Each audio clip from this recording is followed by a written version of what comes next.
پاکستان کی سرکار کو دوست ممالک کی طرف سے دیے گئے مہنگے زیورات، ہیرے جواہرات وہ پہن کر جاتی تھیں، کیونکہ کوئی طریقہ نہیں ہے اس چیز کو روکنے کا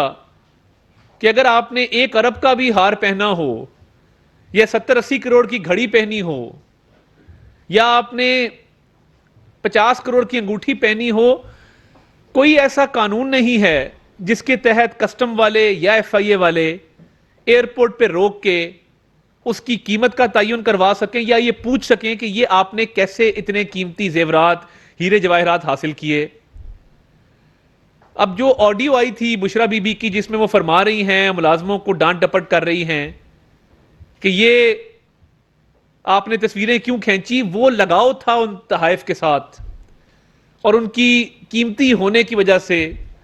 کیونکہ یہ تمام چیزیں، اس میں سب سے بڑا جرم یہ ہے کہ اس کو بلیک مارکیٹ میں بیچنا، انڈر ویلیو کروانا۔ پہلے 1 ارب کی گھڑی ہے تو اس کی ویلیو 20 کروڑ لگوا کے، انڈر ویلیو کروا کے، اس کا کچھ حصہ 20% سرکاری خزانے میں جمع کروا کے، تو اس کو 80 کروڑ کا بلیک مارکیٹ میں بیچ کے وہ پیسے کھا جانا۔ اب اس میں کئی انلیگیلٹیز ہیں کہ پہلے تو جعلی رسیدیں بنوائی گئیں، جب ان کو انڈر ویلیو کیا گیا، وہ جو انڈر ویلیویشن ہے وہ کسٹمز نے اور ایک پرائیویٹ کمپنی نے بڑا کلیئر اس میں اس کو انڈر ویلیو کیا کہ 80 کروڑ کی چیز جو ہے وہ 10 کروڑ کی دکھائی۔ پھر اس کے بعد جب اس کو بلیک مارکیٹ میں بیچنا تھا تو اس سے پہلے کسی اور سے اس کی جعلی رسید کم قیمت کی بنوائی گئی۔ اب یہ تحقیقات چل رہی ہیں، دبئی میں بھی چل رہی ہیں، پاکستان میں بھی چل رہی ہیں، مگر افسوس کی بات یہ ہے کہ نہ فرد جرم عائد ہونے دی جاتی ہے اور نہ ہی تحقیقات میں پیش رفت جو ہے وہ ہونے دی جاتی ہے، کیونکہ جو آڈیوز ویڈیوز آ رہی ہیں اس سے یہ بات بالکل واضح ہو چکی کہ عمران نیازی صاحب کے عدلیہ میں سہولت کار موجود ہیں جو نہ صرف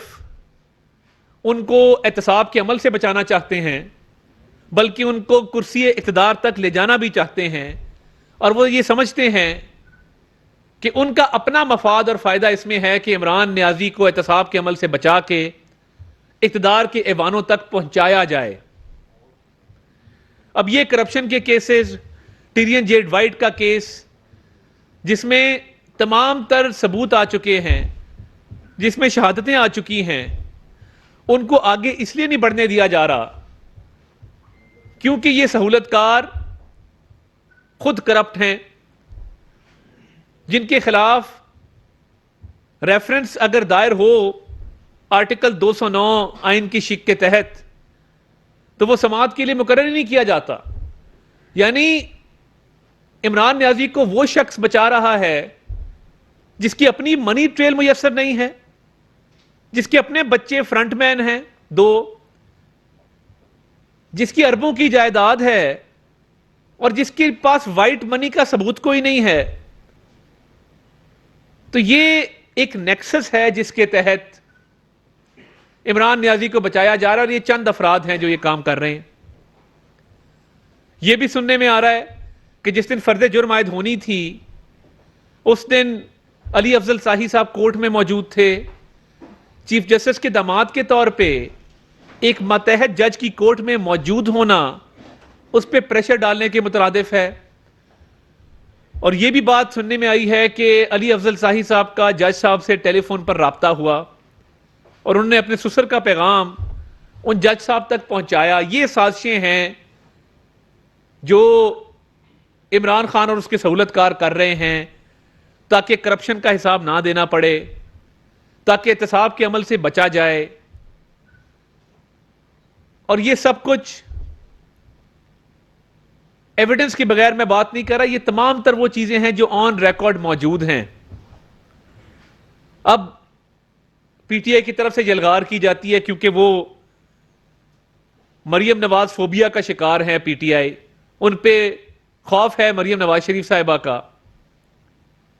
تو مریم فوبیا میں مبتلا ہے پی ٹی آئی۔ اور آپ کا ان سے مقابلہ کیا ہے؟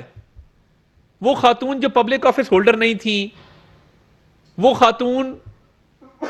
جن پہ